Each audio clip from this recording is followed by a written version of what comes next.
Hello, everyone. Thank you all for joining us today. It looks like we're ready to begin. To repeat the earlier housekeeping points before I hand it over to Travis, everyone has been muted on entry, so please feel free to send any questions you have to the WebEx host in chat, and Travis will follow up with you after the webinar. And now, without further ado, I will hand it over to Travis.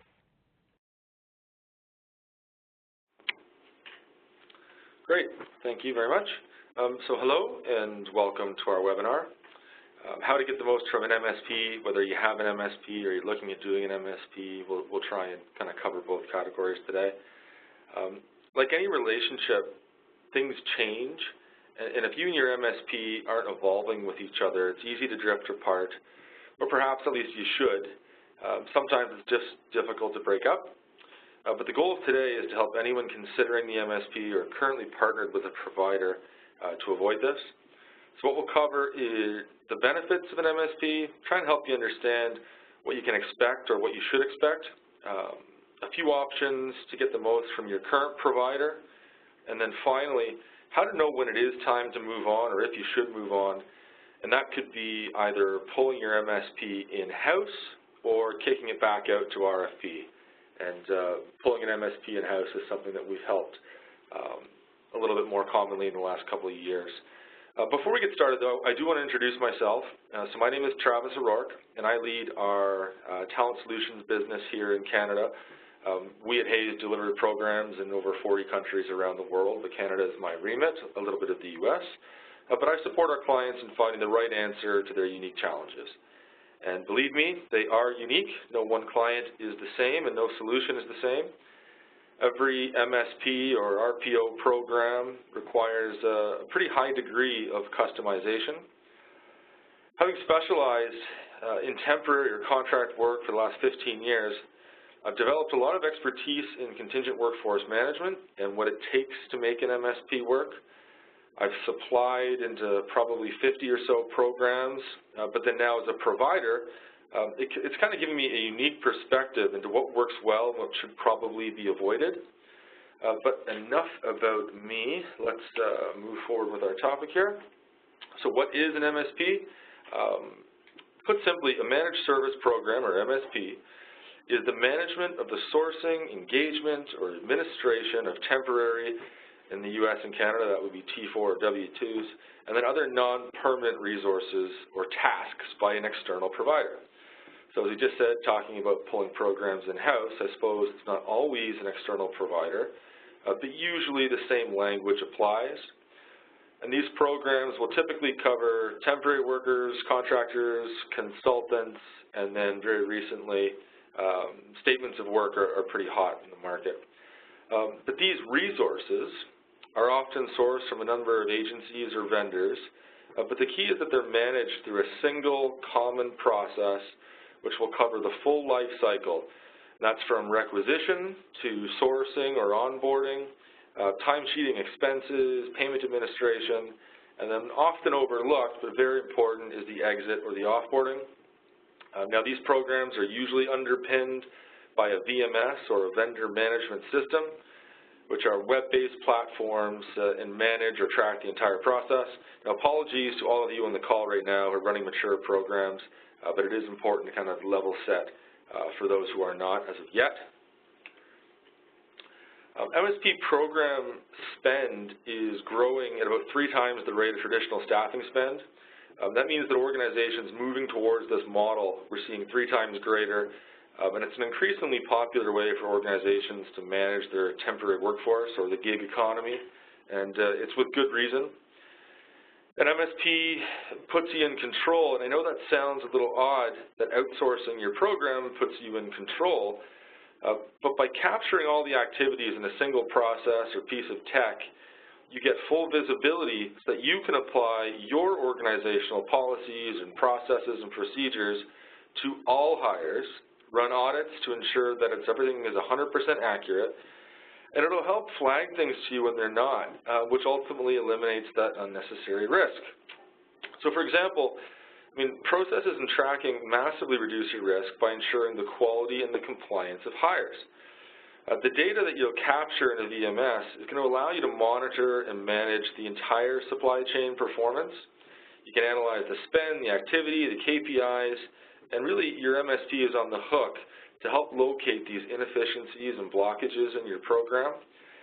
They should be sending you regular reports on the supply chain effectiveness as a whole, and then each individual supplier should have their own performance or metrics that you're getting reported on. I don't know, probably monthly would make sense.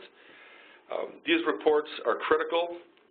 You need to use them in all your supplier negotiations, but then also, I mean, take a step backwards and use them to develop kind of new sourcing strategies. An MSP should also be helping to ensure your compliance through checks and controls, and it's all backed up by auditable records. You want to ensure that your screening and referencing are complete and enforce any kind of internal policies or procedures, and everything needs to be flowed up and down. You need to make sure your MSP has some skin in the game. So I'd recommend some sort of performance bonus or penalty-based to make sure that your MSP is ensuring that your entire workforce, and that's suppliers and workers, are fully compliant. Because to be frank, if the MSP is not targeted, you probably have a less compliant workforce than you think, and that's likely a fact. Now, your MSP has market knowledge of who the right suppliers are, what rates and general skill trends can help you save on the spend. And to give you an idea on the supplier base, direct savings can be made by more effectively managing workers' rates. And that can give you about 10% less than the external benchmark. So for example, Java developer in the market, $100 an hour. Managed properly, your program should be able to secure it, I don't know, closer to 90 or 93. And this is the result of the MSP provider selecting the right suppliers list and promoting competition for each role. I always tell people, don't keep working with whatever suppliers you've always been working with just because you've always been working with them. Go out and get the best vendors. That daily supplier competition is what's going to save you the most money and secure you the best talent. It shakes things up a bit, keeps the program fresh. In addition, your MSP needs to be running frequent rate analysis, and that's both within your program and outside your program. At Hayes, we do a salary guide for our clients every year, and the reason we do it every year is because the rates are constantly changing. Your MSP should be benchmarking your rate card at least once a year. I'd say probably more, given, I guess, the increase in contingent spend. But lastly, there's major cost savings available by properly capturing your payrolling spend. And if you don't have a structured payrolling program, you probably have many instances in your business where hiring managers are asking just like their favorite vendor to onboard Billy the Java developer, whom they know from their last company. And it's highly likely that the margin is the same margin the vendor is using as if they had found and recruited Billy on their own. At Hayes, we can charge as low as $1 an hour for payrolling. Again, it's all about incentivizing and penalizing. So I would advise you to go out and set some program goals for your MSP to grow that pre-ID or payrolling spend. And trust me, it'll happen, and the savings will follow. We're going to take a quick look at the evolution of MSP programs. Not everything here is, of course, in an exact order. Think of it more as kind of an a la carte menu. Pick and choose what works best for your company, but there's different little pieces in here that you might want to chuck into your program. Basics here, select your suppliers list. Again, lean on your MSP for this. They know the market. They know who performs the best with your skill sets. I'd recommend keeping all of your current suppliers initially because they know what the managers need, but then adding a few new suppliers. The MSP is recommended at this list. Shake things up a bit. If you don't have mandatory compliance, now's the time. Put it in. Put it in all your new suppliers' MSAs. You'll need one to introduce the MSP and provide them the control anyways. And again, you want to find a way to incentivize your MSP to ensure that the entire workforce is 100% compliant. Cutting down that risk is that unknown cost savings, but when you've seen it bad, trust me, it's worth doing it properly. You'll need to track everything, and there's no better way than a VMS, a vendor management system. The best VMS systems out there will give you instant visibility into what workers have completed, which background checks, which checks are about to expire, who signed your 2017 Code of Conduct, who's still on 2016. The absolute best VMS systems out there have signing functionality built right into the tool, whereby a worker won't be able to submit any hours for their next timesheet until they've signed the latest version of whatever form you've uploaded. So they basically just go click, sign, and then click, click to submit their hours, and off you go, another compliant worker. So that's a big one. But using a VMS as a whole to kind of control the hiring process gives you and your exec team full visibility. Today, if you have a hiring freeze and you don't have a VMS, to be honest, it's probably more of a hiring frost. Your managers will always find a way to work around it. But if POs can only be issued via your VMS tool, you'll find things tighten up all year round, hiring freeze or not. We spoke earlier about a payroll provider. Depending on how aggressive you would like to get, your MSP can grow these numbers quite immensely. This can be done through self-sourcing tools, extension and renewal management. Anything like in this area we could probably speak about for an hour on its own. So if you have any specific questions, just flip me a note, either LinkedIn or in the chat box here. Happy to help. And then lastly and simply, watch and review the data. Watch your MSP and their performance. Watch the program spend, supplier metrics, everything. There's spend to be captured and there's money to be saved every year. So now that you have kind of some solid data, I'd suggest collecting it for 6 months at a minimum. It's time to look at reducing your suppliers list, concentrating that spend, and relegating a few to a Tier 2 or niche supplier status perhaps. It's always important to have backup options.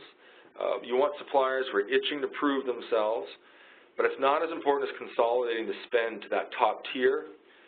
You want them to be treating you like their best client and afraid to lose your business. The easiest way to do this, concentrate the spend, put in rigid KPIs, audit, and meet frequently. So you've reviewed the data. Your supply base has been putting pay rates into the VMS for some time, and with your MSP's help, you should be able to now put in some standardized rate cards and margins across your entire supply base. If you have a program now already and you've got this, your MSP should be making frequent tweaks to your pay rates based on what they're seeing on your job responses or on market conditions, and providing you with intel as to what your competitors are doing, both from a worker's pay rate and a supplier margin perspective. The data's out there, so if they aren't, just ask them. They should be doing this. Once you have that kind of core group of suppliers with some high volume spend, it's best to start looking at rebating and 10-year discount programs. Again, I'm a real broken record here, but your MSP needs to be driving this for you. If they aren't, your program is probably a little bit stale and needs a refresh.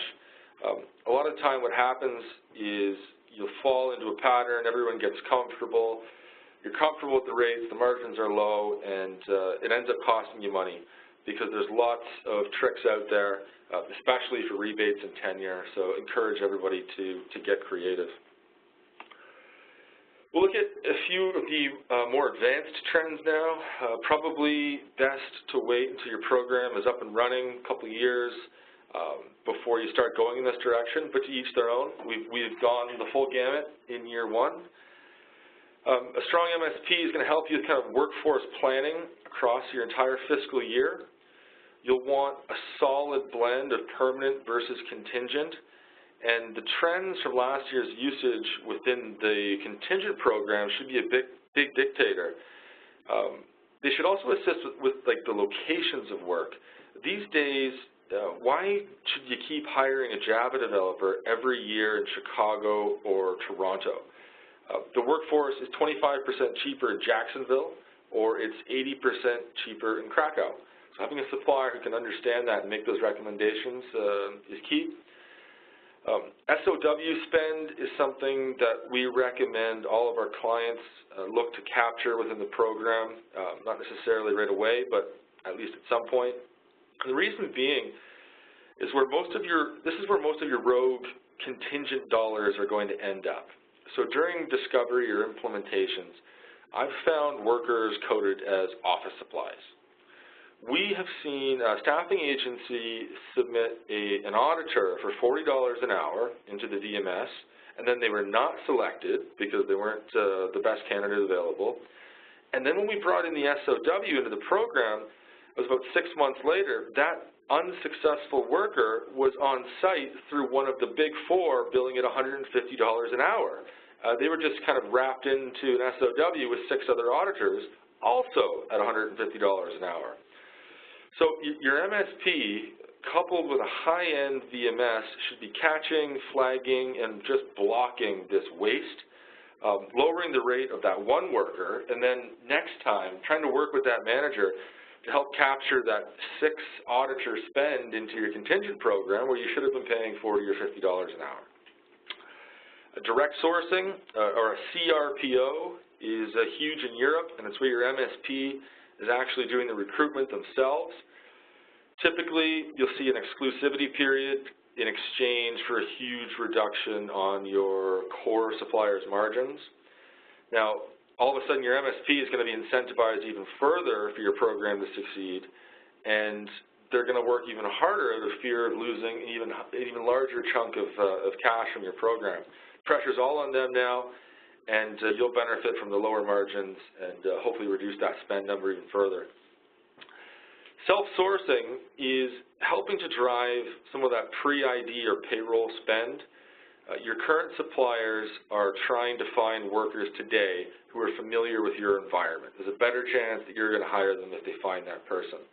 If they've worked there, maybe they've moved on, maybe they retired and now they're freelancing, maybe they were a contractor, they've taken another assignment, whatever it is, your MSP can help you secure some technology that allows your managers or your direct sourcing provider to turn that alumni spend into payroll spend. So why pay 20% markup when you can kick it to your payroll provider? And that kind of leads into total talent management, real buzzword in our industry these days. And as consolidation is the name of the game, when you have one primary supplier doing all of your permanent contract, temp, and payrolling, you should end up paying maybe, I don't know, half the margin to agencies that you're paying today. We looked at what an MSP is, but we'll take a piece out of some of the technology and different options that are out there. There's lots of different ways to track the spend, workers, and compliance, but using tech, for me, is the key, the Excel sheet. I mean, it's easy to make mistakes. And a good VMS will help you identify the spend, any inefficiencies in the supply chain, record success, ensure compliance, and really all the areas I touched on earlier. I won't bang on about it too much. There are many, many VMS solutions that exist. I picked 6 out there that I like. But however, you need to know that even though there's hundreds in the market, maybe even thousands, not all VMS providers are equal. Your MSP should be helping you to select the best one for you. Hayes owns 3SS, but we run programs with Fieldglass and Beeline all over the world. And really what's best for us is what's best for you. So this means advising you about the functionality that you need and which one is right for your business. If you have rigid compliance, like 5, 6, signatures that are needed, I'd say go for one of these tools that does the signing of contracts right in the portal. If you have needs in Quebec or in France, you're obviously going to want to make sure that your VMS is fully bilingual. And then on that note, customized to each user. You don't want it to be just in French or just in English. That user control is key. Or if you call it an open seat and the tool that you're looking at calls it a vacancy, don't settle. The tool should be morphed into your business. You shouldn't be morphing to your tool. Tools like, ours, again, 3SS, I'm plugging it, of course. We can customize every word and every process to fit your needs.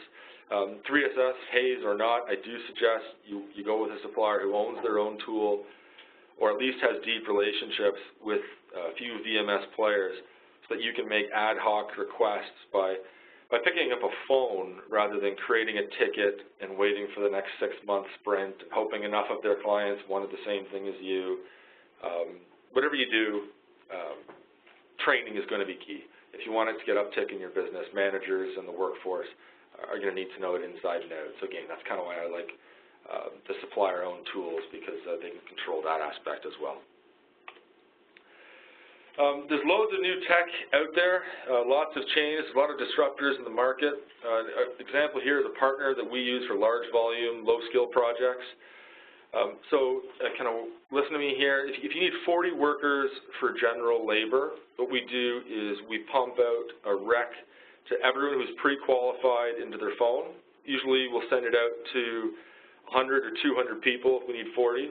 And then it rolls through one by one based on their ranking for previous performance on our assignments.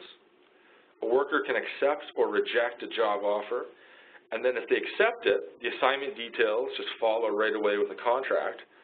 And then what's really cool is on the morning of the assignment, our MSP team can see the GPS of each worker's phones and tell us if that person's going to be arriving on time.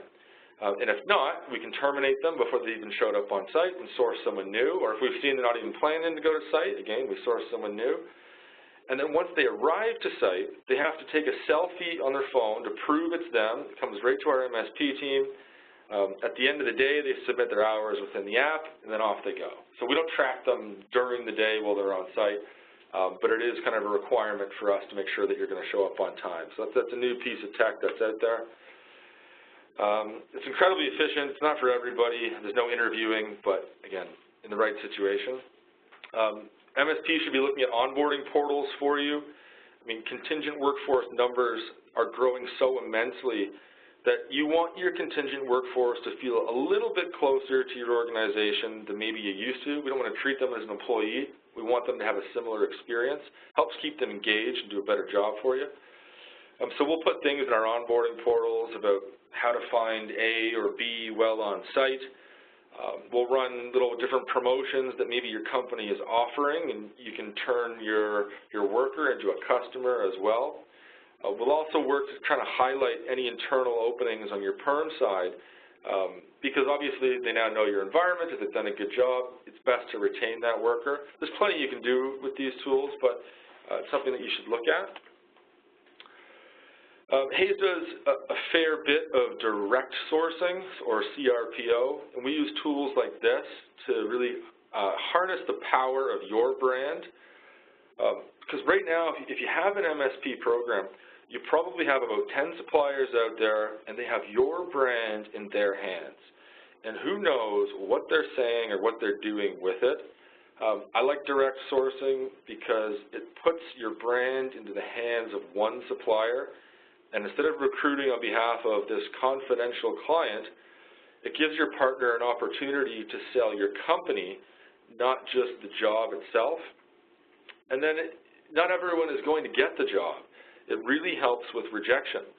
Because if you think about it, thousands of applicants every year are rejected by your company, and using kind of sites like this helps you to collect their information, let them down softly, and then ensure that they speak highly of your brand moving forward.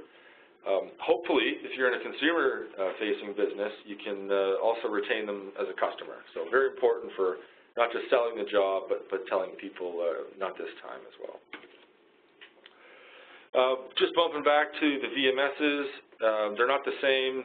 Your MSP should bring at least 3 options to the table. I'd suggest doing side-by-side demos, whatever makes most sense for you. Run through creating a job order in all 3. See which was easiest. Try them in French, try them in Spanish, which translates the best. Open them all up on your mobile device. Do they all have the same functionality? Just test them out and choose the best. Then make sure that your MSP, or at least a VMS provider, has the power to customize it, not just today during implementation or when they're selling it to you, but next month when you need to make a change that you didn't consider at that actual time. We've already touched upon the best MSP should be a trusted partner, and this means open communication. Key to this is not just talking to them about the current status, But your MSP needs to understand your wider business needs, your plans, your problems, and your growth areas. Any procurement or HR targets, I'd say flow it down to your MSP. Make sure you're all on the same team, because the more that they know, the more that they can help you hit your target. And in order to do this, you're going to want to meet with them regularly, and that's either monthly or quarterly, just for overall planning and reviews of any solutions or issues and how they were or were not resolved. This provides your MSP with the chance to demonstrate some real value, and it will elevate them above just delivering a service, but to a true partner. These sessions are key. Open lines of communication are going to be critical. It's got to be a safe zone. Also suggest you invite the stakeholders to these sessions, and you can't assume that all departments have the same needs or challenges. Some may use POs, some may use WBS codes, some managers approve timesheets from a workstation, some don't even do interviews, some are approving expenses, some say no expenses. Everyone's needs are a little bit different, and the program can't be approached as one uniform business. We use a tool that we call Resource Diagnostic. We go out and we survey line managers, procurement, HR, everybody we can about the program. We'll do this before a program goes live, and then once it's live a few times throughout its life cycle. And what typically comes out is that everyone assumed they all had the same pain points, but you'll find that HR thinks that we're doing a great job with perm hiring. And then the hiring managers think that perm hiring really needs improvement. And procurement ends up finding out they don't really know enough about the perm hiring process to answer the survey. So it helps us to kind of level set the goals of the program, build some targets. We suggest you do something similar with your MSP. They want to chase down a target and ensure that everyone's happy with the service that's being provided. All this partnering, it's imperative to not lose sight of whose role it is. You don't want to have duplicated efforts. Your MSP is integrated into your business, but over time it's easy for lines to get blurred as to who does what. So to ensure you're getting the most from your MSP and that they're focused on the most relevant and important areas, you want to just constantly go over who does what and avoid any redundant efforts or overspend on services that you don't actually even need. So as part of the program, you on your side should have an account manager. You probably have an account manager on their team, but you want to make sure that there's one person who owns it on both sides of the business. You probably do, but it's not just to flag the complaints from the workers, but someone to just handle the communication to your exec team about how the journey of the program has gone. If you have a program now, say when was the last time you checked your MSP against the KPIs that you originally agreed to, the objectives they were supposed to achieve, what they said they were going to do in the RFP when they sold you the solution? Have they met those metrics? Just check in. We've touched upon this should be done in regular reviews, but even if you don't have these formal reviews, just ask your MSP to provide you with regular updates on not only your program, but market trends and any regulation changes that might impact. There's major things coming in Ontario right now via the Changing Workplaces Review. I mean, do they have you ready for it? Are we going the way of California or the UK or Germany? These are answers that you should probably have. They need to look at individual staffing suppliers. I mean, ask your MSP when your agencies were last benchmarked. When were they last audited? How are they doing on their SLAs, or how are they doing on their rebates? Lots that can be done there. Speed and delivery are usually the only things that people are auditing them for. But can your MSP tell you consistently who delivers your best workers? I mean, who delivers the A players? Once they've been on site for 3 months, everybody who was hired tends to get kind of bulked into the same group of that was a success. But you need to go back and see who was a standout hire, and then start to try and push more revenue towards that supplier. Do you know the contract completion for all suppliers? Do you know who is consistently submitting candidates at 10% under your rate card? There's little pieces that go outside of just speed and hires that are going to help you find the right group for you. And then also, everything needs change over time. You need to ensure, to get the most from your MSP, that the KPIs and objectives that you had in place in year one are evolving. You want to incentivize your MSP to make sure that your suppliers are hitting them. And for example, the increasing regulations on temp workers are coming into place, that we're seeing the risk reduction as the primary driver of programs now. It's no longer cost. And it's particularly true for MSPs that have already hit that kind of max cost savings mark. If you incentivize your MSP on the classification of your workforce, you're protecting yourself, rewarding your partner, and now capturing some of that kind of hard-to-see cost reductions, whether it's further lawsuits or PR, penalties, whatever it may be. So your program, it might have started about cost savings, but to get the most, just look for different ways to evolve it. Look at the candidate and the hiring manager experience.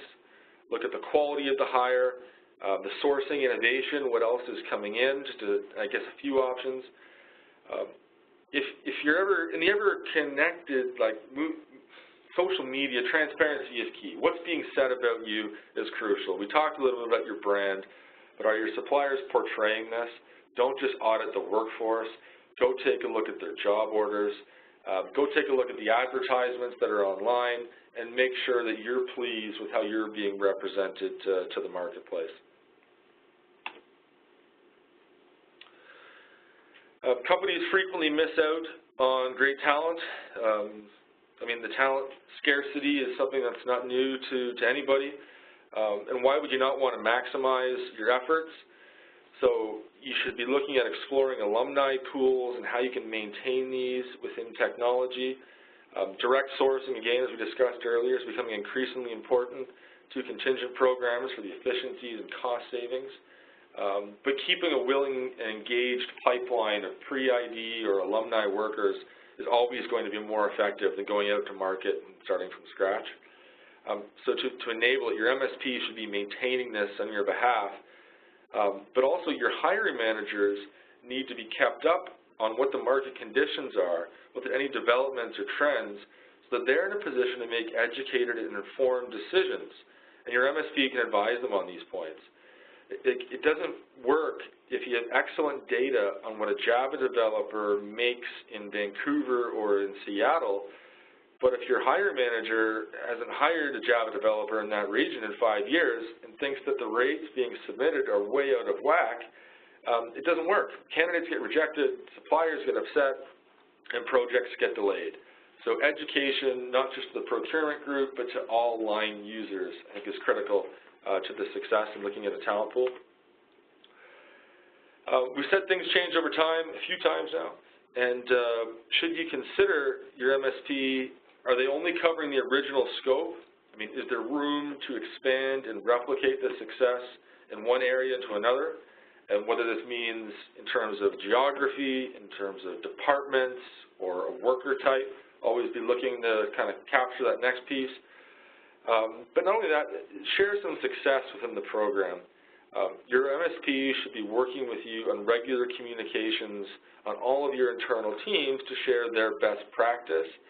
And this can be as simple as providing advice to your hiring managers on how to write a good job advertisement for their permanent, or how to conduct an interview, how to do behavioral testing. There's loads that your MSP can be doing in conjunction with your HR group to make sure that you're bringing in and retaining that best talent. I obviously always recommend a global supplier. Certainly helps that I am, but it's the truth. Because when we talk about that workforce planning, it might be time to start looking at offshoring some of your work. Your QA team doesn't always need to be sitting in North America today. Your financial analysts might be better sitting in Ohio versus New York. So pick a supplier that knows the market locally and globally, or at least nationally, so that when a manager has a need, if it doesn't have to be in one facility, they can help to try and find some additional cost savings for you. Finally, I guess my last piece of advice is, like any relationship, don't wait until it's too late. Communication early is very important. In the case of an MSP, that means don't wait 60 or 90 days before the contract renews in order to engage. Take an active role in reviewing and revising your current approach with that MSP. And unlike personal relationships, this can mean shopping around and exploring what else is out there. It's very common that even though everything is rolling well, all targets have been hit, kick it out to RFP, see what other ideas are coming in. Maybe you're just going to take those ideas and pull them into your existing program, but it might not be, and it might be time to look at a supplier who's innovating a little bit more. Your MSP, to my mind, there's some key things that they should be talking with you on a regular basis, and that's how you're helping me meet my company or my personal objectives.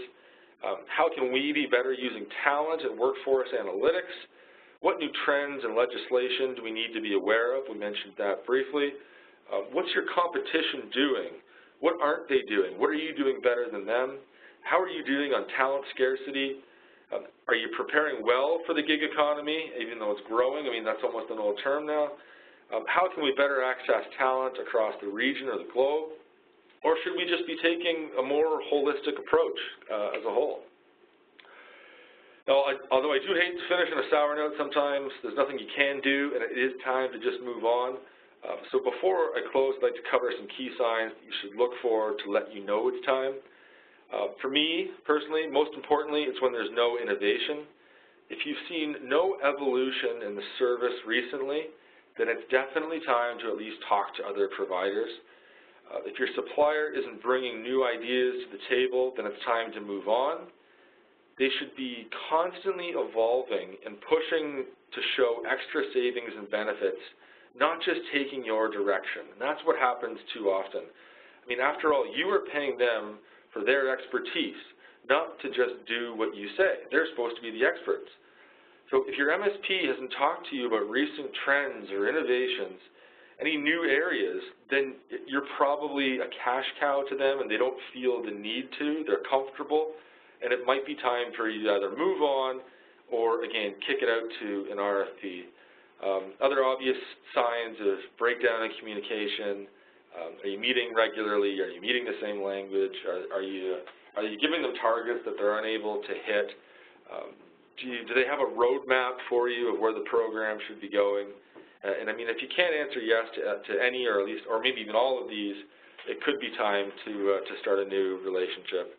And then finally, whilst it might seem incredibly obvious, review the KPIs, review the SLAs, review what you were sold, see if that's the service that's being delivered, and if your MSP is not consistently meeting these targets, or they're measuring the wrong thing, and they're not even measuring at all, it might be time to rethink. Again, going to RFP is not a commitment to change supplier, but it is a commitment to look at what new ideas are.